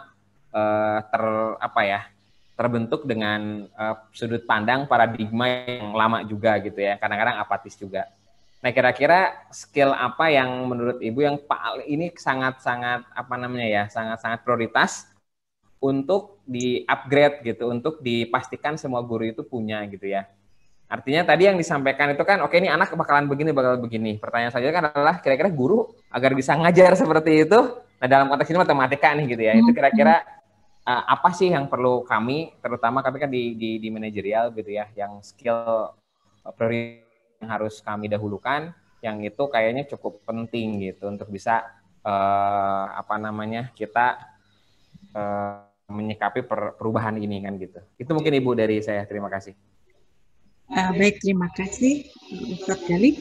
Saya coba jawab ya. Yang pertama adalah gap tadi. Ya, memang betul karena khususnya matematik dia sifatnya sequenza tegas. Jadi urutannya itu harus dituntaskan dulu sehingga materi SD harus tuntas dulu sebelum masuk SMP. SMP harusnya tuntas dulu dan kompetensinya juga tuntas ya. Kemudian masuk di SMA. Terus bagaimana kalau belum? Nah, kalau dulu di Direktorat PSMP yang sering mengenalkan di SD ke SMP, maka menyediakan modul terkait dengan matrikulasi, gitu, Ustadz. Jadi posisinya yang namanya matrikulasi tidak harus di S2. Jadi matrikulasi bisa diselenggarakan di SMA. Jadi tetapi menuntaskan materi yang di SMP belum tuntas. Itu bisa dilakukan. Jadi kalau dulu saya sempat terlibat banyak di PSMP karena di PSM dulu guru diolah oleh PSMP, jadi PSMP banyak melakukan pelatihan. Di PSMP sendiri sudah menyusun modul namanya matrikulasi tapi untuk SMP ya, bukan. Kalau di Direktorat PSMA saya kira tidak ada. Jadi bisa dipolakan maksud saya, jadi bisa dilakukan matrikulasi. Jadi matrikulasi itu kapan? Ya pada saat ospek. Jadi yang dimaksud dengan ospek orientasi akademik gitu, orientasi terkait dengan ospek itu kan orientasi pengenalan kampus ya harusnya ya. Nah yang dikenalkan itu adalah bukan masalah yang sekarang gitu ya. Kalau saya trennya justru yang dikenalkan itu adalah apa-apa yang dibutuhkan oleh siswanya. Baik terkait dengan kompetensinya itu. Jadi apa yang dibutuhkan karena Anda harus memahami ini, maka kemudian karena ini belum selesai, maka Anda harus menuntaskan materi sebelumnya. Itu terkait dengan tadi ya, ketuntasan atau gap tadi. Jadi seminggu sebelum masuk pelajaran mungkin bisa dilakukan matrikulasi. Jadi persis seperti yang logika kalau masuk S2 atau S3. Jadi matrikulasi itu bisa di mana-mana. Itu untuk yang gap. Kemudian bagaimana dengan yang guru sekarang? Apa yang harus Bapak Ibu lakukan? Salah satunya mungkin bisa dengan lesson study ya, Ustadz. Jadi saling belajar. Itu sangat baik kalau menurut saya. Kalau diminta untuk belajar sendiri-sendiri mungkin agak bermasalah juga ya. Dalam artian waktunya gitu. Kalau memang belajar sendiri dalam artian mau S2 kan itu hal yang bagus ya. Tapi dalam waktu yang di sekolah, lingkungan sekolah bagaimana cara mengajarkan. Kalau di Bantul, di Jogja itu ada yang namanya lesson study. Jadi lesson study itu belajar bagaimana mengajar. Jadi nanti ada guru yang mengajar, kemudian guru yang lain melakukan observasi. Yang diobservasi adalah bukan mengkritisi guru, enggak, tetapi justru melihat kalau gurunya melakukan seperti ini, respon siswanya kan gitu ya. Nah, nanti kalau gurunya Oh, kalau gurunya memberikan ternyata menggunakan ini apa kegiatan eksplorasi, ternyata untuk siswa yang kemampuannya rendah malah kontraproduktif nih. Jadi eksplorasi juga nggak selamanya bagus ya. Terus kalau gitu gimana? Oh, ternyata yang kemampuannya rendah kalau kegiatannya eksplorasi harus ada pendampingan. Terus siapa yang mau katakanlah sistemnya tutor sebaya, jadi anak yang pintar didekatkan. Nah, pada saat melakukan seperti itu, gurunya mencobakan, ternyata tidak berhasil juga. Kenapa? Karena antara satu anak dan satu anak nggak klik tuh, biasanya kan gitu ya. Satu dengan satunya nggak klik tuh, jadinya tidak sehati sehingga susah gitu. Nah, best practice itu bisa bisa ditebarkan atau bisa disampaikan kalau menurut saya mungkin di jajaran manajerial ya di guru-guru yang lain. Jadi justru nanti Ustadz meminta best practice yang akan di-sharekan ke teman-teman guru yang lain. Jadi mencoba untuk seperti itu. Kalau memang sudah ada yang berhasil ya. Terus gimana kalau belum ada yang berhasil? Nah, mencoba yang namanya pengalaman bisa dicari dari manapun, bisa dilakukan dengan cara seperti ini, mungkin ya melakukan pelatihan. Tetapi kalau saya melakukan pelatihan itu kan hanya teoritis ya. Jadi kenapa saya tadi menyarankan posisinya coba deh lesson study karena dia atraksi. Kalau selalu banyak mengikuti pelatihan, mungkin ilmunya banyak, tetapi pada saat di kelas agak sulit ya mengimplementasikannya. Gitu. Tetapi kalau coba langsung action gitu di kelas dan ternyata efeknya menyenangkan dalam artian, oh ternyata tuh respon siswanya itu sungguh luar biasa. Siswanya tertarik, siswanya enjoy banget, siswanya, oh ternyata kalau dikasih konteks di dalam matematik, siswanya tambah pengen tahu ya, oh saya akan cerita tentang algebra. Algebra itu penemunya itu dari seorang muslim loh ini. Nah, terus sehingga kan sangat tertarik. Saya akan mengajarkan trigonometri. Oh, ilmu falak itu sangat baik. Menentukan hal itu dia harus tahu yang namanya mungkin perhitungan sudut segala macam itu trigonometrinya harus dan seterusnya. Saya kira itu akan memotivasi siswanya dan itu dicobakan sebagai best practice gitu ya. Dan yang dilihat adalah justru respon siswanya. Jadi motivasinya adalah bagaimana mengajarkan dengan benar.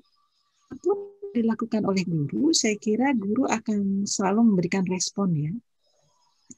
Jadi kalau niatannya memang mau mengembangkan kemampuan siswa, sudah ada niatan seperti itu, sehingga di kelas selalu ingin mencoba dengan pengetahuan yang cukup ya, saya kira pengetahuan yang cukup, maka kumpulkan best practice yang bisa di-sharekan di teman-teman guru. Saya kira itu mungkin Pak Ustadz Gali. Terima kasih, Bu. Ya, terima kasih atas jawabannya. Mungkin untuk Ustadz yang lain ada yang mau ditanyakan lagi kepada Ibu Rosna terkait PISA atau AKM atau mungkin pembelajaran matematika itu sendiri. Lagi ada pertanyaan terkait tadi menanggapi jawabannya Ibu terkait tadi tentang masalah gap pengetahuan dari SD sampai SMP.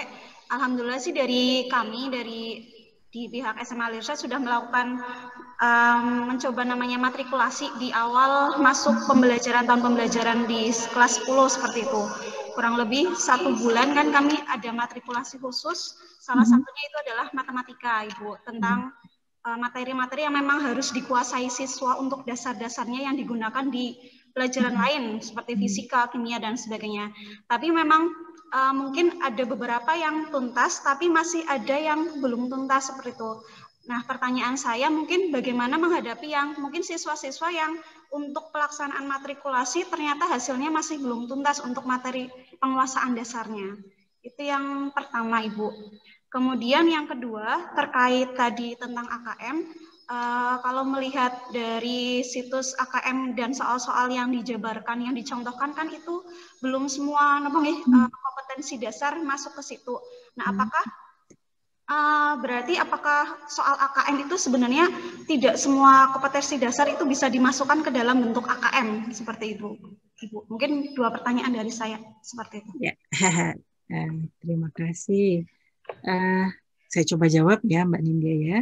Ya, yang tadi yang terkait dengan low learner ya, kalau saya istilahkan mungkin low learner ya, siswa yang lambat belajar atau memang siswa yang memang belum tuntasnya banyak ya. Ini kan ada 2, nanti diidentifikasi saja.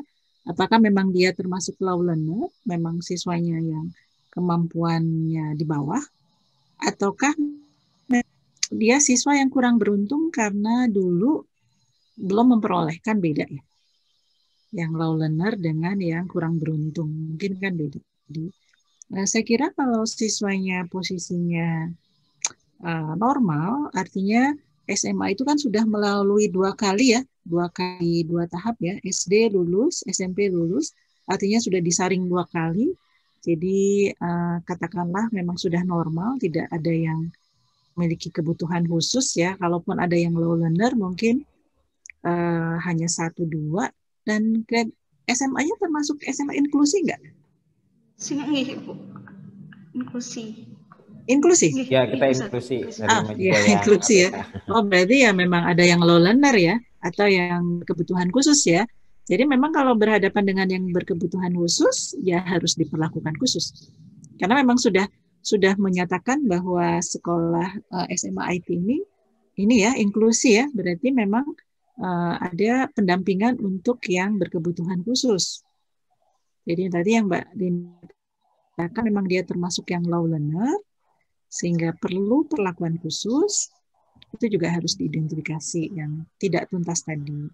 Ataukah memang dia waktu sebelumnya memang yang tidak beruntung karena belum mendapatkan pengetahuan tersebut. Kurang beruntung itu bisa saja saat dulunya itu masih nakal gitu siswanya. Artinya siswanya itu masih ya gitulah. Mungkin nakal lah saya katakan gitu ya, belum fokus, belajar belum mau sehingga banyak di luar kelas dan seterusnya, sehingga pengetahuannya itu sangat-sangat minim. Nah, itu bisa, tapi tidak low learner itu juga beda. Ya, tetap kalau mau melakukan matrikulasi diawali dengan diagnostik dulu. Diagnostik dulu, berikutnya adalah dikelompokkan. Pengelompokannya jangan berdasarkan kelas, jadi justru berdasarkan kebutuhan saya. Jadi kalau memang tadi ada pengelompokan yang low learner, maka Bapak Ibu harus memasukkan dia di low learner. Jangan sampai justru dimatrikulasi tapi heterogennya tinggi banget. Nah, kalau matrikulasi tapi heterogen, ngikutin yang mana tuh? Kalau heterogen banget ya, jadi memang dibutuhkan matrikulasi itu diagnostik tes dulu, nanti penempatannya bisa dengan jelas dan penyembuhannya bisa dengan jelas. Ini kan dalam rangka itu ya sebetulnya, matrikulasi itu kan dalam rangka untuk melakukan penyelesaian diagnostik tadi. Itu yang pertama. Kemudian yang kedua tadi, apa ya? Tentang AKM Ibu, KD dalam. Apakah tadi semuanya akan diteskan? Ya, saya masih belum melihat polanya karena tahun depan ini baru ya. Tetapi kalau menurut saya tetap semua topik ada. Tadi yang topiknya kelas 7, kelas 10 betul tadi ya, ada geometri, kemudian aljabar, sesuai dengan kelasnya aja. Sesuai dengan kelasnya. Tetapi harus ingat, AKM itu kan intertwining. Jadi dia kan baseline kelas 10, berarti kelas 10 sebelumnya gitu kan, pengetahuan kelas 10 dan sebelumnya kan berarti masuk sebagai intertwining, sebagai konteks di sana. Jadi kalaupun misalnya di kelas 10 itu sudah ada peluang belum ya? Oh, statistik tadi ada ya? Kalau peluang materi kelas 12 no. Kelas 12. Tadi saya nggak menunjukkan bahwa peluang di PISA itu untuk SMP dan usia 15 tahun, tapi peluangnya itu sudah peluang bersyarat. Soalnya itu. Tetapi tidak menyebutkan dia peluang bersyarat, nggak, cuma dibikin tabelnya dipisah. Sudah selesai. Kemudian tidak dinyatakan dalam bentuk tabel, tapi dinyatakan dalam bentuk diagram. Jadi meskipun posisinya maksud saya terkait dengan SPL misalnya gitu, sangat mungkin SPL justru analisisnya adalah syarat agar dia memiliki solusi tak berhingga. Analisisnya kan bukan analisis seperti mahasiswa, tetapi kan analisisnya menggunakan gradien gitu kan. Jadi posisinya seperti itu. Jadi lebih pada pemahaman yang tuntas, pemahaman yang holistik, pemahaman yang mendalam tentang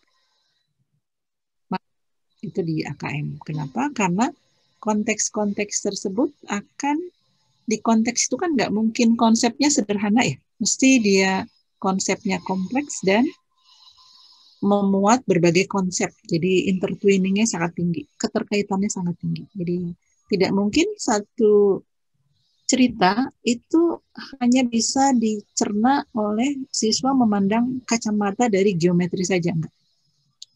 Tapi soal cerita siswanya boleh memandang menggunakan kacamata aljabar dan geometri. Kan itu ya sebetulnya. Di Bapak Ibu adalah mempersiapkan bagaimana pengetahuan yang sudah dimiliki itu bisa digunakan secara fleksibel. Tadi kan resiliensi ya, adaptasinya itu tinggi banget.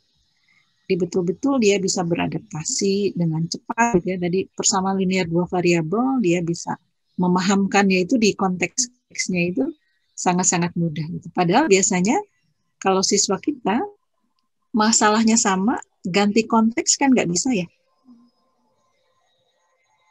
Iya, betul. Iya, betul. Konteksnya digeser, nggak bisa. Nah, Iya. itu padahal kan bukan itu. Literasi itu bukan gitu. Nah, maka tadi syaratnya adalah dicoba untuk beragam konteks, tetapi konsepnya yang diterapkan sama, tapi digeser konsepnya, digeser konteksnya, menggeser konteks seperti apa. Tadi contohnya adalah yang saya contohkan di PISA itu dengan Excel ya, kan hanya menghitung proporsi aja kan, tetapi diwujudkan dalam Excel. Itu siswa kita pada saat uji coba banyak yang salah semua misalnya. Karena kan ada uji coba ya untuk pelatihan PISA, itu tidak ada yang, jarang sekali yang betul. Hanya 0, berapa persen yang betul ya dari sekian sampel. Jadi itu proporsi itu kan perbandingan itu soal di SD sudah ada, di SMP sudah ada, tetapi bentuknya berubah. Padahal biasanya kalau saya ke siswa-siswa, biasanya matematik itu sering berganti-ganti. Dia sering memiliki bentuk yang macam-macam. Contohnya apa? Satu itu kan bisa diwujudkan macam-macam ya. Satu itu 2/2, satu itu 3/3, satu 4/4, satu itu A per A gitu kan, pada saat pembuktian. Nah itu yang sulit dilihat. Jadi yang dimaksud dengan resiliensi, adaptasi, itu juga adaptasi di soal, adaptasi di dalam konteks. Jadi nanti dicobakan untuk berbagai konteks. Jadi kalau tadi pertanyaannya apakah posisinya hanya topik-topik, ya topik yang ada di kelas 10, kalau menurut saya, tetapi tadi ya intertwiningnya sangat tinggi. Keterkaitan dengan materi-materi yang lain sangat tinggi, terutama yang sebelumnya. Oke. Terima kasih Ibu untuk penjelasannya. Mungkin dari ustadz-ustadzah yang lain ada yang ingin ditanyakan lagi? Ingin didiskusikan? Monggo. Faizul kayaknya itu. Ya, Ustadz Faizul, monggo. Oh, nggih, Ustadzah Diah, monggo silakan Ustadzah Diah. Iya, suka Ustadzah. Menyambung pertanyaan dari Ustadzah Nindang, Ibu. Dalam pembelajaran itu hanya ada 1 KD, Ibu, dan kita mau melakukan evaluasi untuk KD tersebut. Apakah itu harus intertwining dengan misalkan materi di KD sebelumnya atau di level yang lain itu seperti itu? Apa misalkan hanya 1 KD itu saja yang diujikan, itu boleh atau tidak ya Bu kalau misalkan mengacu ke soal AKM? Boleh, tapi gini, misalnya di KD itu kan kalau kurikulum kita sepasang ya, jadi sepasang ada pengetahuan dan keterampilan. Mesti di keterampilan itu kan ada soal cerita. Mesti di soal cerita itu kan memuat konteks. Sebenarnya kan sesuatu hal yang ini bukan hal yang baru ya. Jadi di kurikulum kita kan sudah difasilitasi dengan KD dari KI 4, artinya terampil. Maka keterampilan yang diinginkan adalah keterampilan bernalar, keterampilan berpikir tingkat tinggi, keterampilan melakukan evaluasi. Kemudian katakanlah saya mau mengajarkan satu KD apa ya Bu ya, misalnya lain nggak? Susah Bu, yang trigonometri Bu, yang rumus jumlah dan selisih seperti itu Bu.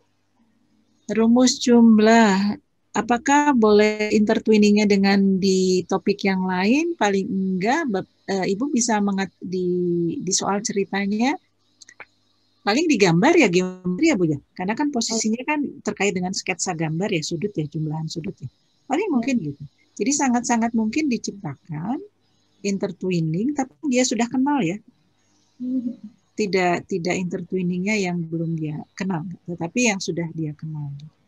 Tadi yang seperti itu pertanyaan Mbak Nindya tadi, apakah misalnya kelas 10 aja itu aja? Enggak, jadi kelas 10 dan turunannya ya. Jadi kelas 10, kelas 9 itu sudah punya apa? Nah, itu mungkin dikaitkan dengan yang kelas 9. Yang seperti itu ya. Jadi terus mencoba untuk ini Bu, mengubah-ubah bentuk ya. Mengubah-ubah bentuk, mengubah-ubah tampilan. Mengubah-ubah penyajian. Jadi kalau saya bisa dinyatakan dalam akar 4. 2 bisa saya nyatakan dengan logaritma 100 dengan bilangan dasar 10. Kemudian 2 itu bisa nyatakan dengan logaritma 4 dengan bilangan dasar 2.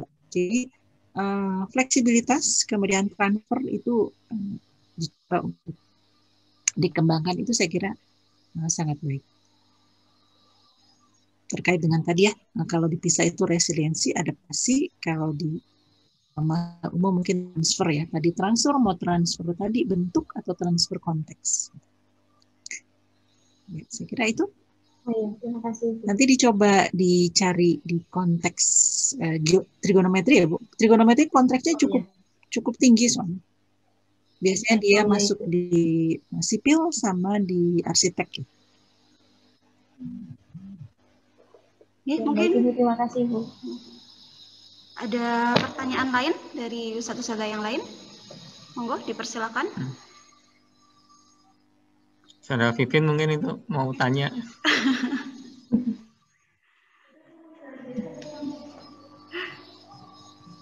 Sudah terjawab lewat Ustadzah Diah tadi barusan. Ini menanyakan ke Ibu Rosnawati juga gitu kan, sekaligus menanyakan juga ke guru-guru ya. Mohon maaf Ibu Rosna, posisi saya sebagai di kurikulum gitu ya Ibu ya. Nah, kemarin kan kita juga menyelenggarakan dengan dari dosen UNJ juga Bu siapa namanya saya lupa itu Antuni ya. Ini ya Bu Antuni gitu ya. Nah, harapan saya maksudnya kan tadi ya yang seperti tidak selesai di sini Ibu ya, kita mengundang di webinar ini tidak selesai. Jadi sebenarnya punya rencana ke depan, harapan ke depan gitu ya. Contoh kayak lesson study, kadang kan dengan teman kita sudah gitu Ibu ya, untuk pengembangan guru gitu ya ke depan gitu ya. Nah termasuk untuk AKM ini kan tentu siswa itu bisa berpikir nalar dan yang lain itu kan tergantung juga dari yang disajikan di pembelajaran. Betul. Dan soal-soal yang akan dimunculkan Ibu gitu ya. Nah ini untuk ke depan apakah mungkin seandainya mungkin kita ya sekolah gitu ya, dalam artian ada ya kalau sesama guru mungkin sering Ibu ya, mungkin ada sistem guide atau sistem pendampingan gitu ya, kerjasama dari pihak mungkin UNY, matematikanya mungkin sama yang bahasanya misalnya, pendampingan lebih lanjut ketika dalam hal pengembangan soal-soal Ibu dan pembelajaran gitu Ibu ya. Seperti contoh kayak gini Ibu, ketika kita guru mengembangkan suatu soal gitu ya. Nah, apakah soal itu sudah bisa dikatakan sebagai soal yang tingkat tinggi gitu ya, tingkat tinggi, punya nilai nalar yang bagus dan sudah standar AKM, itu juga harus dinilai orang yang ahli barangkali seperti itu ya. Nah memungkinkan Ibu tidak seperti itu ya, ketika mungkin berpartner mungkin dari guru kita mengembangkan pembelajaran ya, maupun untuk soal-soal yang dikembangkan gitu ya. nanti bisa barangkali dinilai atau dikoreksi dari Ibu, oh ini ya di review gitu Ibu ya. Di review, oh ini sudah bisa mengembangkan soal-soal standar AKM gitu loh, seperti itu. Itu mungkin tidak Ibu seperti itu. Tergantung mungkin saya tanya juga ke guru-guru gitu ya. Apakah seperti itu juga mungkin diperlukan ya barangkali sebagai partner, barangkali kalau dengan teman sendiri kan bisa jadi kan tidak yakin ya, oh ini udah bagus misalnya, tapi kan ternyata dari standar luar ternyata belum. Mungkin enggak Ibu seperti itu. Saya ya, kira mungkin nanti lebih obrolan di belakangnya Ibu ya, seperti itu Ibu. Gitu Ibu mungkin pertanyaannya. Iya, terima kasih Pak. Saya kira sangat mungkin ya nanti coba hubungi yang Bu Antuni ya, karena saya juga kan dihubungi oleh Bu Antuni ya, sebetulnya sejak awal apakah dari SMA ini sudah menghubungi fakultas atau lewat LPMP, mungkin nanti prosedurnya seperti apa. Jadi, mungkin Bu Antuni ya yang sebagai awal penghubung. Ya nanti bisa diminta ke Bu Antuni. Saya kira cukup bagus Pak untuk merencanakan pengembangan bahan ajar. Misalnya ini saya mau ajarkan meskipun fungsi kuadrat di SMP ya, sekarang tidak di SMA. Misalnya dengan melakukan eksplorasi ini nih, saya hanya memainkan nilai A misalnya gitu. Jadi pertanyaannya jangan disuruh gambar, tapi ini yang saya punya ini disembunyikan. Nilai I-nya disembunyikan. Misalnya gitu. Yang F itu adalah X kuadrat. Kira-kira yang M ini adalah X kuadrat, artinya A-nya 1. Kira-kira kalau A-nya atau lebih kecil dari 1, kira-kira yang G ataukah yang M. Itu aja sudah. Itu sebenarnya untuk memacu siswa ya. Memacu siswa untuk memahami perilaku dari nilai A di fungsi kuadrat. Itu juga bisa. Jadi tidak sekedar saya memberikan materi ini, enggak seperti itu. Ya, saya kira sangat baik Pak kalau memang seperti itu ya, mulai dari pengembangan bahan, kemudian bagaimana kita memacu siswa bernalar gitu ya, tidak hanya sekedar diberikan, kemudian sehingga siswanya kalau menghadapi AKM sudah siap karena di pembelajarannya memang sudah didesain untuk bernalar. Saya kira bisa. Mana mungkin Ustazah Ninda dan teman-teman kira-kira kalau seperti itu? Ini sih kalau ini menurut saya ya Ustaz, semoga sih sesuai dengan teman-teman yang lain. Dari kami sih memang sebenarnya butuh, karena kan kalau misalkan dari saya sendiri misal ketanya terkait ini soalnya sudah bagus atau belum ke sesama guru kan ya mungkin sebatas sepengetahuan kami saja seperti itu. Ibaratnya harus ada validatornya seperti itu, kita validator soalnya itu sudah sesuai atau belum. Ya, paling itu satu. Ya, artinya untuk pengembangan ya. Kalau kemampuannya sih soal udah bagus itu ya. Artinya untuk pengembangan supaya kita semakin. Barangkali itu Ibu pertanyaannya ya, sehingga mungkin nanti kita bisa kontak lebih lanjut ya Ibu ya. Seandainya nanti untuk silakan sampaikan nanti. bisa dijalankan. Gitu aja Ibu mungkin. Ya, gitu Ustazah Ninda. Terima kasih. Syukran Ustaz. Dari Ustazah yang lain, monggo dipersilakan jika ada pertanyaan lain atau hal-hal yang ingin didiskusikan. Dari Ustaz Adam atau Ustazah Isma, nih Ustaz Budiono dari boarding. Cukup Ustazah. Cukup. Paling tinggal semangatnya saja sih dalam mengembangkan soal-soal yang tadi sepertinya itu kemampuan yang luar biasa untuk guru-gurunya. Dari saya mungkin ya. Monggo Ustaz Soleh. Terima kasih waktunya Ibu. Kayaknya nggak nyala. Belum kelihatan Ustaz, belum terlihat di sini. Oh, kamera ya? Aman-aman. Oke Ibu, mungkin saya dari aspek lainnya ya Bu ya. Tadi kan mungkin baru dari aspek konten gitu ya, dan mungkin proses berpikir.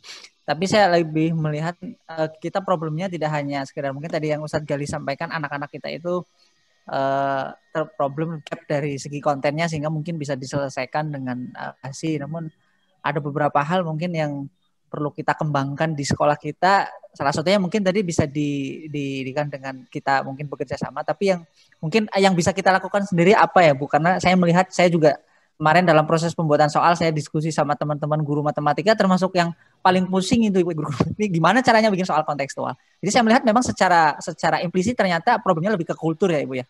Kultur cara berpikir gitu ya. Jadi kultur cara berpikir siswa tentu tidak akan bisa se-advance anak-anak di siswa di luar negeri, karena memang kulturnya kita yang masih sangat tertinggal jauh, di mana kita lebih fokusnya ke konten begitu ya Ibu ya. Jadi mungkin ada barangkali ada saran atau apa yang bisa kita kembangkan di sekolah. Nah, kita sebenarnya tidak hanya punya sekolah SMA saja sih Bu. Kalau di Alirsat kita juga punya PAUD, kita punya TK, kita punya SD. Nah, itu mungkin agar kita bisa bersuara mungkin ke pihak yang lebih berwenang di atas, supaya di sekolah kita harus ada kultur apa nih supaya anak-anak kita mungkin secara literasi matematikanya juga bagus, sehingga harapannya nanti ketika masuk SMA juga secara gap sudah tidak. Kalau gap konten sih menurut saya ya gampang lah pakai matrikulasi, tapi yang saya takutkan itu gap secara kultur, itu kebiasaan mereka berpikir dalam melihat persoalan-persoalan matematika di realita kehidupan yang kemudian tidak sama sekali tidak dipakai matematikanya tuh. Jadi seperti itu. Dan itu juga terjadi di guru-guru sih. Oh ternyata iya ya bisa begini ya, matematika bisa dipakai dalam konteks ini. Nah, itu di kalangan guru aja masih ada tidak sadaran bahwasanya aspek yang mereka biasa ajarkan ke anak-anak itu dekat sekali dengan kita. Nah, itu menurut saya sih lebih ke problem kultur ya. Mungkin itu Ibu mohon berikan saran kultur literasi matematika di pendidikan kita gitu. Iya, sebaiknya memang sejak awal ya Ustadz Soleh. Jadi memang kalau memang mau mengubah atau mengembangkan sikap memang sejak awal gitu. Anak saya dulu di SD tidak hafal perkalian, kelas 4 SD itu tidak hafal perkalian. Saya diamkan saja karena kalau saya tanya, kebetulan pembelajarannya realistic mathematics education, gurunya, saya tanya, kamu tahu 9 kali 8 itu hafal nggak 9 kali 8? Enggak. Tapi tahu cara menghitungnya, tahu. Ya saya diamkan aja.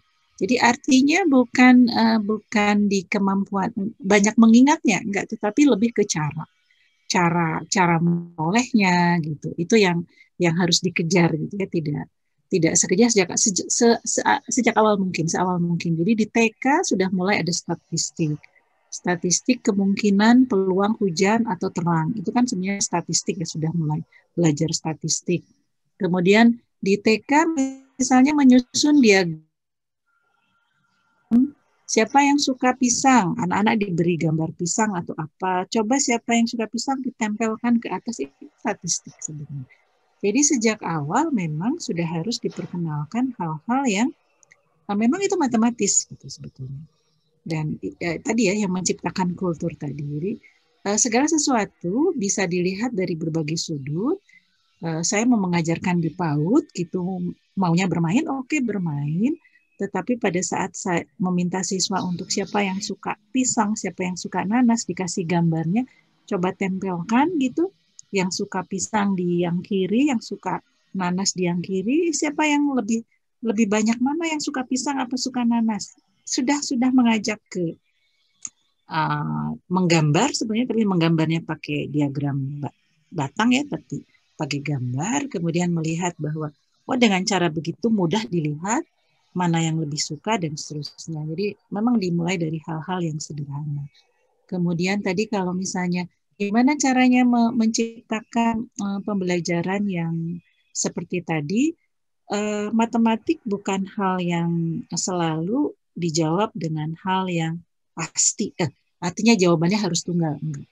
Jadi sejak awal memang siswa diminta untuk bekerja lebih kreatif. Jadi cara banyak, jangan justru satu jawab. Enggak, matematik digeser.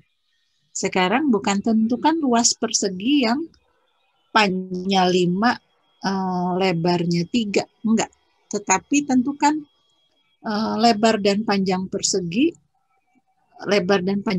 panjang. Kalau luasnya 20, kan banyak jawabannya. Jadi justru lebih ke sana. Jadi tidak dikunci, tidak dipenjarakan. Kalau Ivan Illich itu ahli homeschooling yang tidak setuju dengan sekolah karena memang sekolah itu dipenjara. Jadi usahakan memang tidak melakukan penjara-penjara itu. Jadi perkembangan kemampuan berpikirnya dilepas, dalam arti kemampuan bernalarnya yang dilepas, ya, kemampuan untuk mengembangkan berpikirnya yang dikembangkan gitu, sebetulnya. Jadi tidak diseragamkan, ya, segala sesuatu diseragamkan, itu yang mungkin sudah harus kita mulai. Jadi soal-soalnya jangan seragam, ya. Jadi soal-soalnya jangan close jawabannya satu, tetapi jawabannya open. Jadi mulai dengan yang open jawab, itu dimulai sedikit-sedikit diberikan. Saya kira itu mengarahkan pada kemampuan tadi, ya, cara pandang dari berbagai sudut, mengajak siswanya berpikir, kemudian lama-lama akan perilaku dan memberikan apa tadi yang dikatakan cara pikir, ya, atau kebiasaan yang mengajak kita untuk selalu berpikir rasional dan dalam hal ini, ya, dan selalu memandang dari berbagai sudut pandang yang berbeda-beda. Saya kira itu, Ustadz Soleh, mudah-mudahan tidak puas, karena kalau sudah puas sudah sampai di situ. Kalau tidak puas kan dicari lagi sumbernya. Baik. Terima kasih, Ibu. Ya, terima kasih, Ustadz Soleh. Ada lagi, Ustadz Sudah, yang ingin ditanyakan mungkin? Ibu, mau tanya sedikit tentang tipe soal yang di AKM gitu kan. Kalau di AKM tadi lihat contoh-contohnya ada yang tipenya true or false, ada yang menjodohkan, mungkin ada yang isian singkat. Nah, baiknya kalau kita membuat soal evaluasi, misalkan dari tes semesteran seperti itu, Bu, apakah si soalnya pilihan ganda itu jadi kurang baik mengacu ke AKM-nya, atau sebenarnya tidak masalah dari tipe itu konten soalnya dan konteks soal tadi, seperti itu, Bu? Ya, biasanya siswa akan kaget kalau belum pernah ketemu. Jadi sebaiknya tipe soal diperkenalkan, kalau menurut saya. Jadi misalnya PG kompleks kan belum pernah, ya, PG kompleks. Jadi justru memilih itu lebih dari satu yang benar. Kalau biasanya kan pilihan ganda PG biasa, yang dijawab benar kan satu. Ini kalau PG kompleks lebih dari satu. Yang benar boleh dijawab. Jadi kalau saya lebih cenderung pada siswa itu suka protes kalau belum kenal. Jadi lebih baik dikenalkan. Jadi semua jenis soal dikenalkan, baik menjodohkan, benar salah, PG biasa, PG kompleks, isian singkat, semua pernah di siswa kenal sehingga dia sudah nggak kaget lagi. Di samping konteksnya juga, ya, ini kan ke tipe soal, ya. Kalau tipe soal wajib diperkenalkan semuanya, semua jenis soal. Ketika di aplikasinya itu terhitungnya salah, apakah lebih baik seperti itu atau jika misalkan anak sudah menjawab satu benar itu dianggapnya betul gitu, Bu? Ya, biasanya PG kompleks itu kita ingin melihat kemampuan siswa secara holistik, ya, secara keseluruhan. Jadi misalnya kalau ditanya sifat-sifat dari persegi panjang, kan dia harus tahu kalau misalnya ada 4 sifat, kan dia harus menjawab benar 4. Kalau dia menjawab 3, berarti kan dia belum tahu sifat semuanya. Jadi kalaupun menggunakan PG kompleks dengan nilainya 1,0, maka soal yang dimunculkan niatannya adalah mengukur secara holistik pengetahuan siswa.